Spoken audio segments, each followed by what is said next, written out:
Residence degli Ulivi, l'incanto della natura per chi vive in città.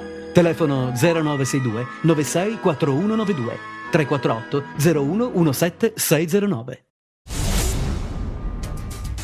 L'affrontata di Sant'Onofrio domani si farà, nonostante il tradizionale appuntamento sia slittato di una settimana in seguito agli atti intimidatori nei confronti del priore della confraternita, Michele Virdò. Accanto al prefetto Luisa Latella, al vescovo Luigi Renzo e alla comunità intera, ci saranno i rappresentanti delle istituzioni politiche, l'onorevole Angela Napoli e il presidente della provincia Francesco Denisi.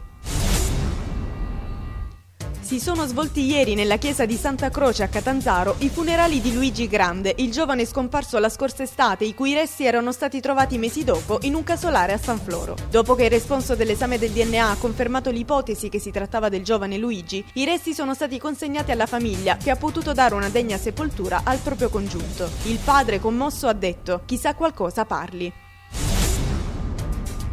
Una discarica abusiva di circa 200 metri è stata avvolta completamente dalle fiamme a Grisolia, nel Cosentino. Una colonna di fumo nero dall'odore acre si è alzata in una discarica a cielo aperto situata in contrada Rinazzo. In fiamme rifiuti abbandonati, probabilmente abusivamente, in un terreno della zona. Nelle operazioni di spegnimento delle fiamme è stato necessario l'impiego di squadre e mezzi di soccorso dei vigili del fuoco del distaccamento di Scalea, che hanno impiegato circa 2 ore di lavoro per spegnere il rogo.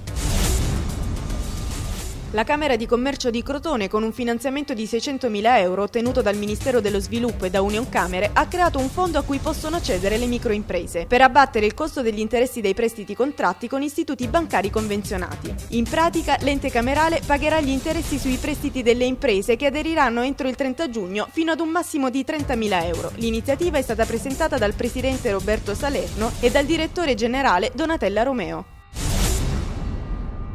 Incubatore virtuale è il nome del progetto dell'amministrazione comunale di Crotone per favorire la creazione di nuove imprese di migranti presenti nel territorio. Il progetto, che si avvale del finanziamento di 55.000 euro, di cui 50 concessi dalla Regione e 5 dal Comune, è aperto a 70 partecipanti che devono presentare la domanda entro il 26 aprile. L'iniziativa è stata presentata ieri mattina dall'assessore comunale all'identità Silvano Cavarretta e dal consigliere delegato Francesco Pesce. Il maestro del design italiano Alessandro Mendini, ieri a Catanzaro, è stato accolto calorosamente presso la chiesetta di San Omobono per partecipare ad un dibattito con gli architetti catanzaresi. L'artista milanese presenzierà oggi pomeriggio al Museo Marca all'inaugurazione della mostra a lui dedicata dal titolo Alchimie. Mendini è stato protagonista di un dibattito partecipato e di sicuro interesse che ha rappresentato una valida occasione di confronto sui temi centrali per la crescita culturale della città.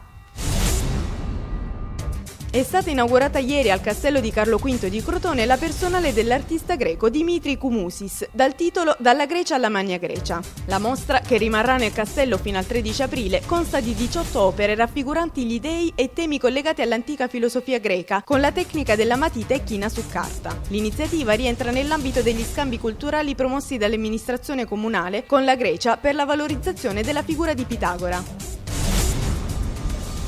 Altra rassegna artistica inaugurata anche a Cosenza. Eventi d'arte mitteleuropei 2010 si potrà visitare dal 9 al 20 aprile alla Casa delle Culture. La mostra è accompagnata da un catalogo che raccoglie oltre 150 tavole a colori con testi di circa 30 artisti che operano in Italia, in Austria, in Croazia e nel bacino del Mediterraneo insieme ad artisti del nostro territorio. Va di scena oggi il 33esimo turno del campionato cadetto. Il Crotone, dopo la battuta d'arresto di Piacenza, sfida al Del Conero l'Ancona di Salvioni. L'Erda deve fare i conti con la squalifica di Abruzzese, probabile il rientro di Galeoto. La Regina invece attende al Granillo l'Empoli di Campilongo e cerca il bottino pieno per risalire dalle zone basse della classifica. Domani toccherà la Lega Pro. In prima divisione il Cosenza, dopo l'arrivo di Clerian, cerca punti play-off al San Vito contro il Rimini. Turno esterno in Puglia per le due calabresi di seconda. Il Catanzaro va a Monopoli, la Vibonese a Brindisi.